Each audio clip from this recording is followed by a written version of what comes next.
Hai Eleveners, kamu datang kembali di Eleven Podcast X1 2.0 Cerdas berkarakter. Nah, bersama aku lagi Sierra, dan di episode kali ini aku akan bahas topik yang beda nih teman-teman dari episode sebelumnya. Nah, kira-kira topik apa sih yang pengen aku bahas? Nah, topik yang pengen aku bahas ialah trophies atau top 3 ecstasy. Yeay! Nah, teman-teman pasti penasaran kan, trophies itu apa sih? Kira-kira apa yang dibahas di trophies ini? Maka dari itu, di sini aku nggak sendirian. Aku bersama narasumber yang sangat amat keren dan pastinya juga pencetus dari adanya trophies ini. Langsung aja kita sambut Kak Hana dari Komisi 2 MPK. Yeay! Halo Kak Hana. Halo Sierra. Luar biasa sekali ya bisa membersamai Sierra di episode 1 sekali. Terima kasih Kak Hana atas sambutannya. Nah, Kak Hana, aku mau tanya dulu nih, kira-kira kesibukan Kakak hari ini akhir-akhir ini apa sih? Karena kan Kak Hana juga sekarang sudah menduduki kelas 12 ya Kak. Apa sih kesibukan Kakak? Oke, seperti yang kita tahu karena aku sudah di kelas 12 dan aku dihujam banyak sekali tugas nih Sierra. Nah, terus apalagi kedepannya juga aku akan face to face dengan TKA. Jadi saya itu aku sekali itu ya. Banget. Nah, oke. Dari kesibukan kakak ya Kak yang dihujami tugas-tugas dan adanya TKA yang nanti akan dijalani beberapa minggu lagi, makanya di sini kita refreshing dulu kali ya Kak, kita bahas dulu topik-topik yang sederhana. Makanya di sini aku akan membahas mengenai trophies atau top 3 ecstasy ini. Nah, Kak Hana, karena kakak sebagai pencetus dari trophies ini, nah boleh mungkin dijelasin ke Eleveners kalian, trophies itu apa sih Kak? Oke, jadi trophies itu merupakan singkatan dari top 3 ecstasy, di mana trophies ini merupakan wadah bagi para siswa untuk memberikan rekomendasi terbaik mereka yang kemudian nantinya akan dikategorikan. Dan di sini kita memiliki 3 kategori. Yang pertama ada film, kemudian ada musik, dan ada buku atau novel. Wih, keren banget. Banyak ya Kak kategorinya. Berarti tujuannya tuh tadi untuk Nah, kalau untuk tujuannya sendiri itu kita berniat untuk mengentertaining seluruh pengikut followers IG MPK 11 seperti itu. Oh, itu untuk pengikut di sosial, maksudnya pengikut dari anak 11 aja atau bisa dari yang lain juga Pak? Oke, mungkin sasaran utamanya di sini. Nah, kalau sasaran utama sendiri kita itu sangat mengutamakan pastinya siswa-siswi sama 11. Tapi karena ini di-upload di platform media sosial, makanya pasti akan menjangkau lebih banyak lagi halayak luar serta pengikut media sosial MPK. Seperti itu Sierra. Oke, makasih banyak ya Kak Hana atas sedikit pengertiannya dari trophies gitu ya teman-teman. Nah, aku mau lanjut nanya nih ke, tadi ada 3 kategori ya Kak. Ada lagu, film, sama novel. Nah, menurut kakak sendiri di antara lagu, film, sama novel itu yang dipilih, ada yang paling berkesan gak buat kakak? Oke, jadi mungkin aku akan mengatakan buku sih Sierra, karena aku merupakan pribadi yang gemar sekali membaca. Aku suka sekali dengan tulisan dan aku suka sekali menulis. Oh, kakak suka nulis cerpen gitu ya Kak? Iya, bisa cerpen atau narasi pendek seperti umumnya juga aku suka sekali. Wow, keren banget sih Kak Hana. Karena juga pasti kalau nulis kan butuh ide yang banyak ya Kak, butuh Bener brainstorm. banget. Keren sih, itu berarti dijadiin hobi ya Kak? Iya, Hobi juga. bener. Keren sih, keren. Nah, terus kalau dari 3 kategori itu, menurut kakak ada berkaitan nggak sama kehidupan sehari-hari kita? Oke, menurut aku ini universal sih, tapi aku merasa musik itu yang paling berkaitan dengan kehidupan aku. Karena pasti apapun yang akan aku lakukan selalu diiringi dengan musik seperti itu Sierra. Misalnya kayak aku belajar, pasti aku akan mendengarkan musik. Oh iya, setuju. Dan aku merasa ini pasti teman-teman lain juga merasakan hal yang sama seperti yang aku rasakan. Iya, entah itu nadanya atau liriknya gitu ya Bener Kak, banget. kita relate. Nah, oke. Dari ketiga kategori itu, dari lagu, film, sama novel, nah ada nggak salah satu dari karya tersebut yang meninggalkan banyak kesan juga menurut kakak? Karya yang paling meninggalkan banyak kesan pastinya di sana ada film Avengers Endgame. Nah itu sebagai seorang Marvel lovers juga itu memberikan kesan yang sangat membekas ya di lubuk hati aku, karena itu memberikan euforia dan goosebumps ketika aku selesai menonton film tersebut. Oke, lucu sih Kak. Jadi Kak, kalau dari 3 itu kakak paling ini atau filmnya ya Kak, film Avengers itu? Iya, benar banget Sierra. Oke, keren. Nah, oke, karena sekarang karena tadi teman-teman sudah disebutkan oleh Kak Hana, dari trophies ini dibagi menjadi 3 kategori ya, ada lagu, film, sama novel. Nah, di sini aku akan bahas lebih mendalam lagi mengenai 3 kategori tersebut. Nah, sekarang aku pengen bahas kategori yang pertama nih, yaitu kategori lagu. Nah, Kak Hana, lagu apa sih yang paling kakak suka dari dari lagu yang ada di Trophies ini? Oke, ini salah satu musisi favorit aku ya, yang jelas pasti membasuh karya Hindia. Iya, setuju sih. Kira-kira kenapa tuh Kak? Kenapa suka? Oke, seperti yang kita tahu kan musik itu subjektif ya Sierra, tapi menurut pandangan pribadi aku sendiri, Membasuh itu merupakan salah satu lagu yang memiliki nada yang sangat dramatis, kemudian dia memiliki makna yang sangat mendalam dan puitis sekali bagi teman-teman yang sedang kehilangan arah atau merasa lelah. Nah, makanya Hindia itu juga menyulap gimana perasaan emosional atau empati menjadi sebuah karya musik yang menenangkan hati. Jadi itu juga jadi salah satu alasan banyak yang naruh judul itu ya Kak, banyak naruh lagu itu di Trophies. Oke. Terus kira-kira lagu mana lagi yang paling relate menurut kakak atau yang paling easy listening di telinga remaja seumuran kita? Atau mungkin Hindia juga relate mungkin sama anak kelas 12 sekarang? Bisa, tapi aku akan melihat dari Trophies ini nih. Kan di sana ada di akhir perang karyanya Nadine Amizah ya.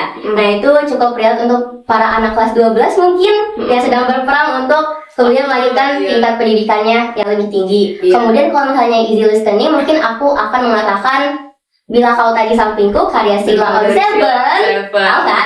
Wah, itu luar biasa sekali karena itu sempat booming ya beberapa waktu terakhir. Iya, bener banget Kak. Kayak walaupun itu udah lama ya, tapi kayak booming lagi terus iya, gitu loh. Dan gak akan pernah mati gitu lagunya. Iya bener, setuju. Banyak yang suka juga sih sama lagu Sheila on Seven itu maupun Hindia tadi. Bagus. Terima kasih Kak Hana. Nah, next ke kategori kedua yaitu film. Nah, karena di sini top 3 ya teman-teman. Nah, tapi aku akan membahas satu film aja karena film ini tuh banyak digemari oleh para Eleveners kalian dan juga di kalangan remaja seperti kita sekarang. Nah, film ini tuh menceritakan tentang apa sih Kak?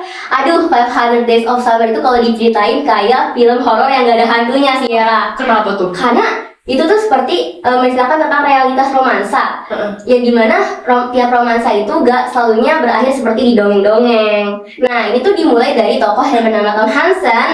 Dia itu bertemu dengan seorang perempuan yang bernama Summer Pin, kayak rekan kerjanya gitu. Nah, terus si Tom ini dia itu jatuh cinta pada pandangan pertama.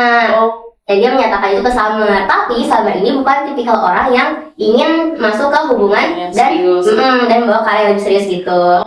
Nah, makanya di akhir kisah Tomnya ini kandas. Terus sedikit sneak peek tentang 500 Days of Summer ini, seperti yang kita tahu, dia tuh alurnya bukan yang kronologis gitu, ya kan? Karena dia tuh lompat maju mundur, ya nggak sih? Jadi pas aku tonton juga kayak jadi kayak dibagi hari sekian gitu. Kayak udah maju nih teman-teman. Kayak misalkan udah di hari 200 sekian, tapi tiba-tiba mundur lagi di hari 100 sekian. Ya, aku agak bingung gitu. Cuman di situ sih letak serunya. Bener-bener banget. Titik puncaknya banyak gitu ya teman-teman. Nah, jadi kisahnya kayak cinta tak terbalas gitu ya Kak? Ya, bisa. Bisa gitu ya, bisa diidin kayak gitu ya. Iya. Ya oke. Lanjut. Ada hal yang relatable nggak dengan kehidupan kakak saat ini? Atau ya ada film nggak yang membekas gitu di hati kakak selain film ini? Atau ada part di 500 Days of Summer ini? Oke, aku akan membawa 500 Days of Summer lagi karena itu tuh benar-benar membuka pandangan aku di mana seperti realita romansa pada umumnya, kalau misalnya kita mencintai seseorang tapi mungkin orang yang kita cintai tidak mencintai kita dengan cara yang sama.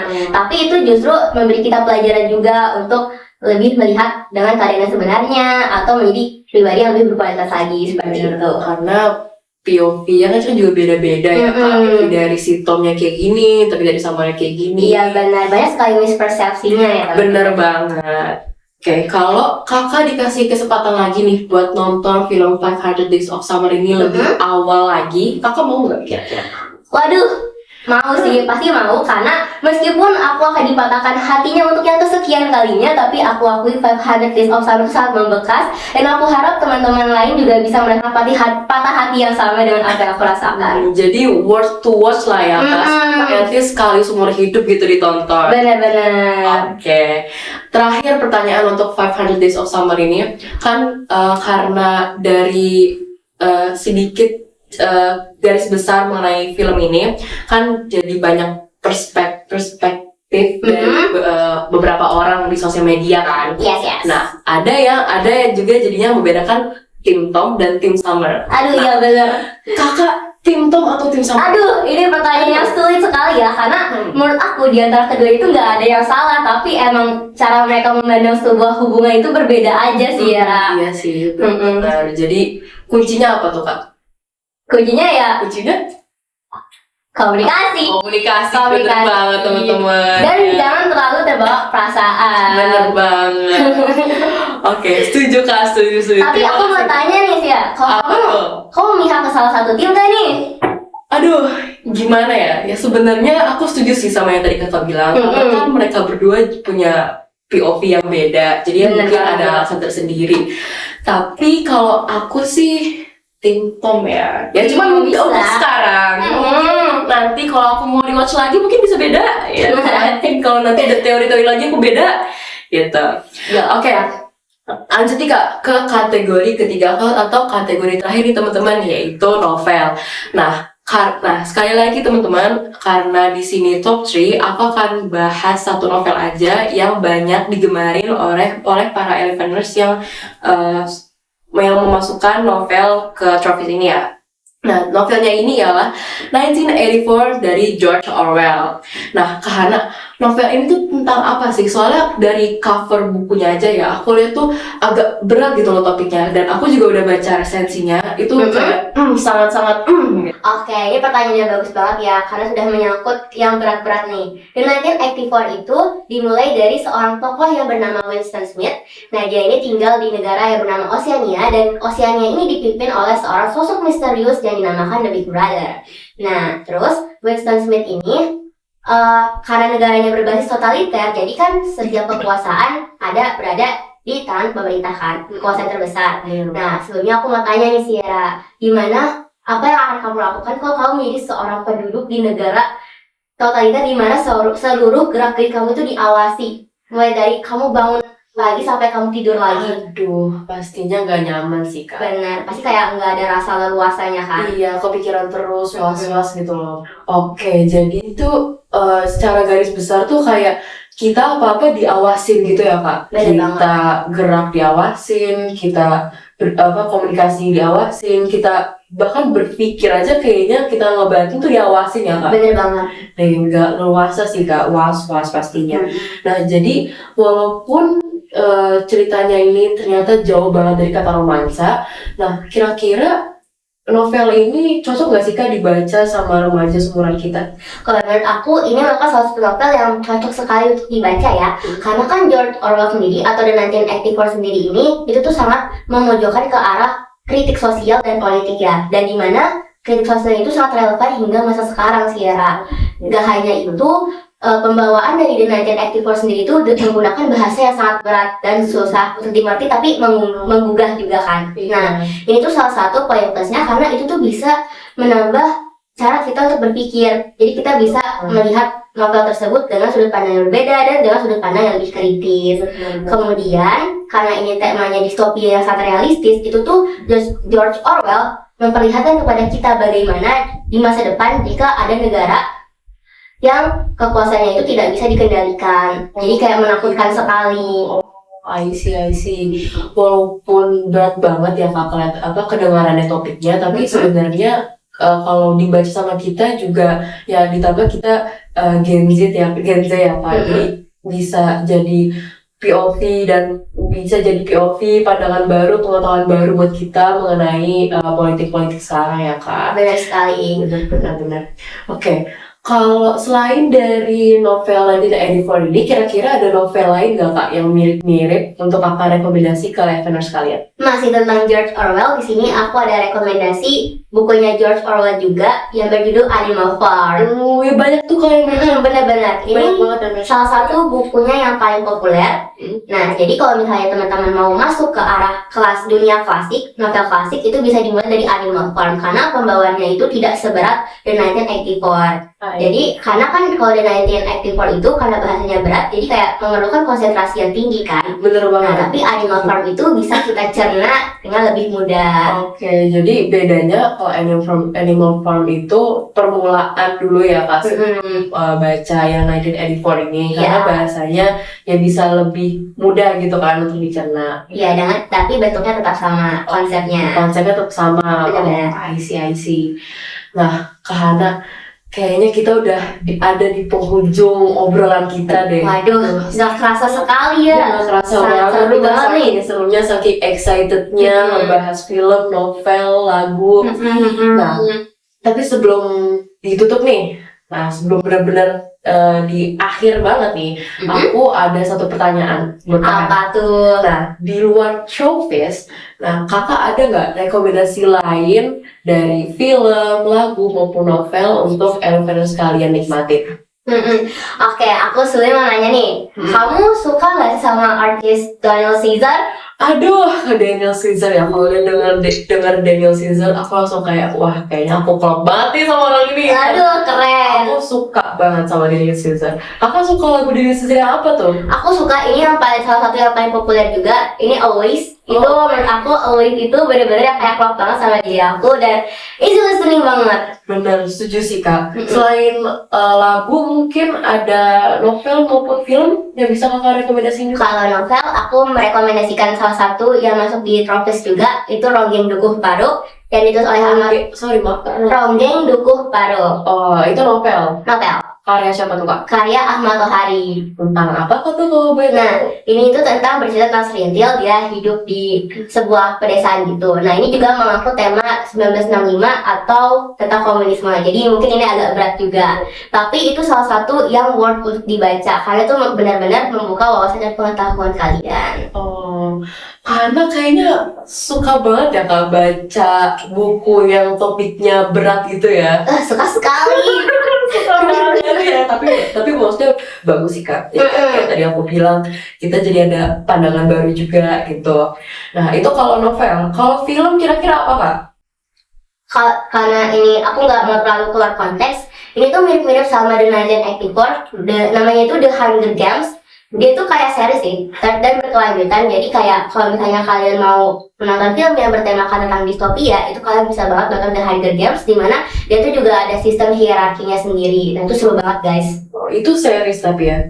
Jadi kayak per episode gitu? Ya, ada episode dan juga dia berkelanjutan. I see. Oke, jadi untuk lagu dari Kak Hana itu ada Daniel Caesar, judulnya Always. Kalau novel itu tadi ada Ronggeng Dukuh Paro, sama film atau series itu ada dari The Hunger Games. Yes, rekomendasi yang sangat amat.